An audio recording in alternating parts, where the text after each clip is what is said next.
របៀបបិទគ្រឿងបើកគ្រឿងទូរស័ព្ទ Oppo series ចាស់បើយើងខូចពុម្ព power យើងចង់ restart គ្រឿងវាឲ្យគ្រឿងវាដំណើរការថ្មីយើងបិទបើកពុម្ព power ខាងនេះបើកើតយើងចុចតាំងខាដល់គ្នាបងប្អូនតាទស្សនាយ៉ាងណាបោច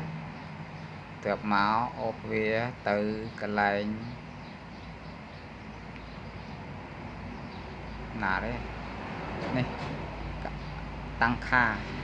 ពុំទើមនេះចុចចូលបន្ទាប់មកចុច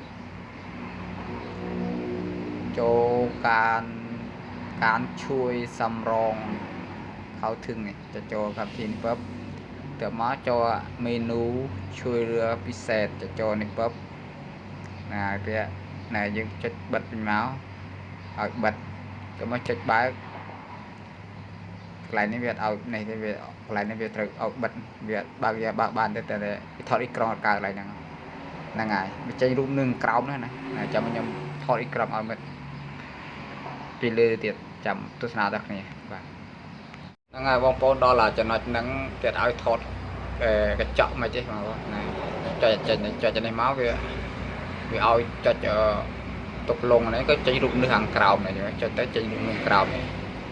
ចេញកន្លែងនេះរូបនៅក្រោមនេះណាហើយនេះណាហើយវាយើងចង់ reset គ្រឿងអីវាស្រួលមានកន្លែង reset គ្រឿងហ្នឹង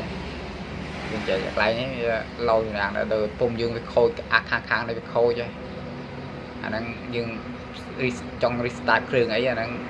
យើងចុចឲ្យកើតនេះធ្វើអញ្ចឹងទៅនេះអាមកក្រោមនេះបិទគ្រឿង